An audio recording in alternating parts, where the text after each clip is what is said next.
Hello guys, this video is going to be awesome as I'm going to go over everything I know about the Isle Evermost new map. I'm trying to make this one a big one so I can celebrate getting 300 subscribers and the fact that it's also Halloween.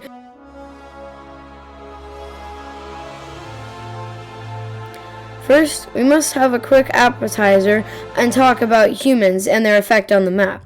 Humans won't be getting guns on their release, but by the time humans and the new map are out, there is a chance guns will be implemented at that time. Guns will be able to spawn in chests, most likely spawning in certain places, being rare and probably quite hidden, as I don't feel it being balanced having guns common, because it won't be hard to kill somebody with them, more specifically a dinosaur. The developer said that they will most likely implement trail cameras to be placed in correct terrain. Use Bigfoot, for example, or the trail camera observation videos that the Isle releases on their YouTube channel. Maybe people will be very creative with this and make their own trail camera observation videos. I decided to put this in even though it wasn't really a part of the new map, because it still puts an impact on the map given how important and how much of a priority humans are to the game.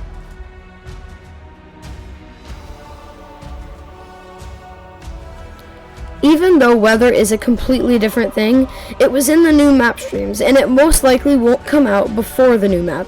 So let's just go through this quickly because there isn't too much to talk about.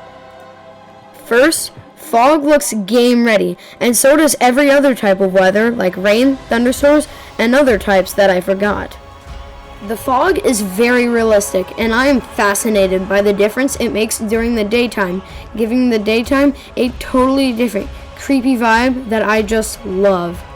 And the radius at which you can see without the fog completely blocking sight seems to be very similar to the night vision radius, so night vision might also have an impact on how far you can see with fog. The interesting thing about this is that the Troodon uses night vision to ambush prey as its specialty. If the Isle can interpret this perk with fog for a different dinosaur, it could help with terror and ambush.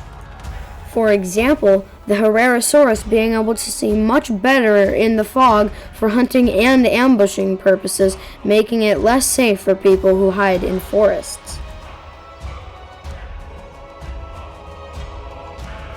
There is also a lot of information given and shown about the facilities in the new map. There are so many cool and new features that I just can't wait to tell you guys about. Fences in the new map will be different and have a lot more variety.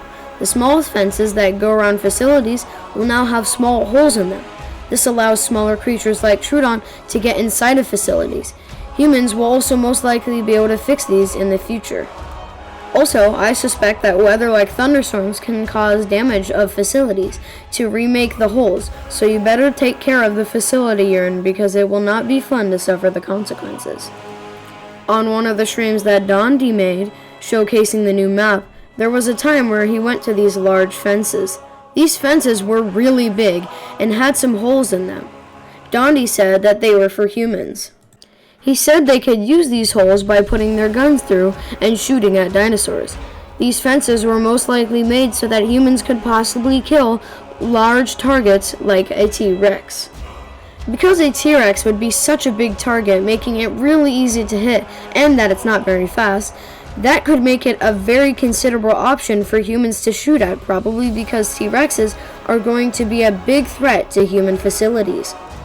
This means that T-Rexes should stay away from areas with these big fences, so maybe small dinosaurs or juveniles can hide here from other larger dinosaurs like an adult T-Rex. And though it is a reasonable theory, I don't see why they would purposely implement this, and I will explain why I think that when I start talking about the actual map itself.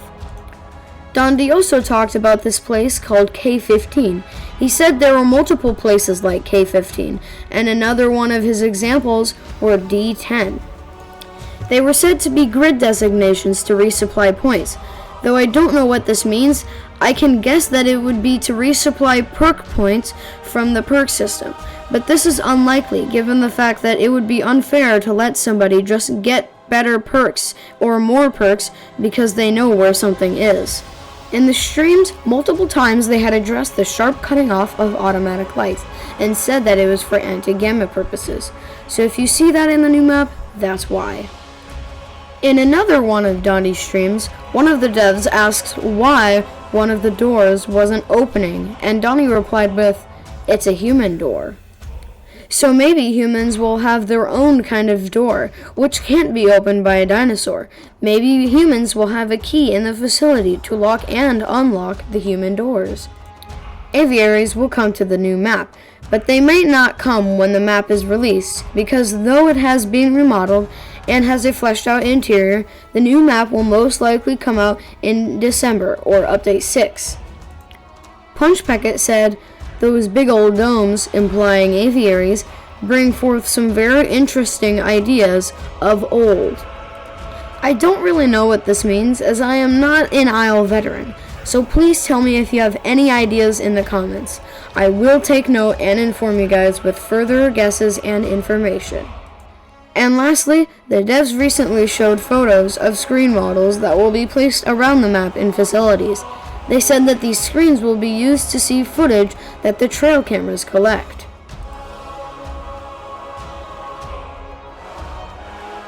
Now time for the part that you guys have probably been waiting for the entire time when you clicked on this video.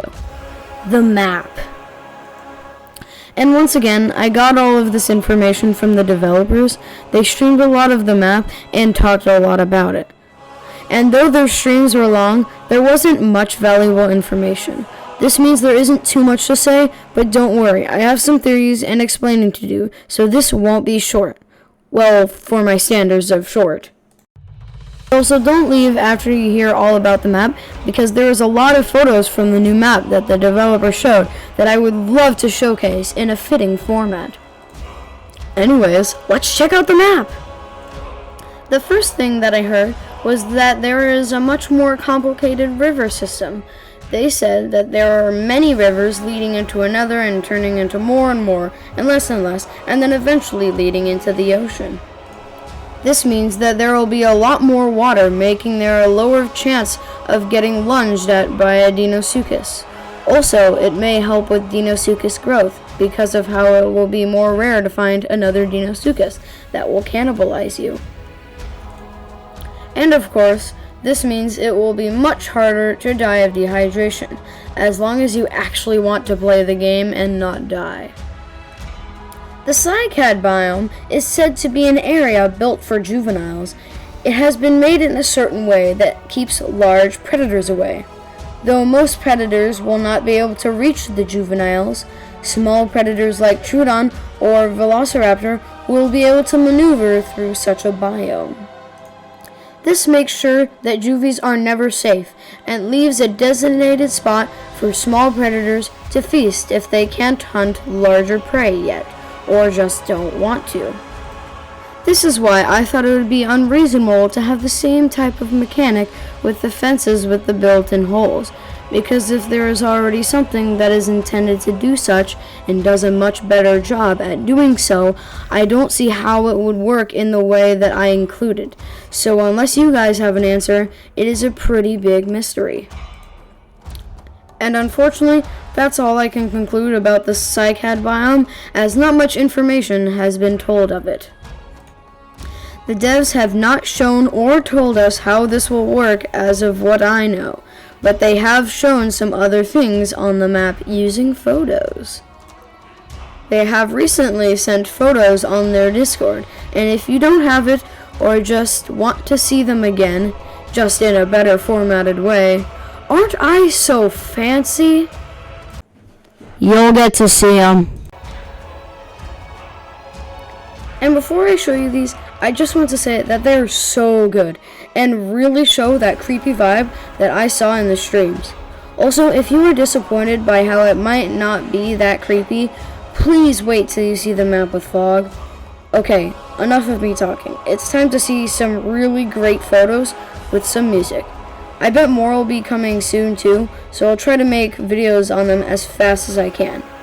Here are your photos.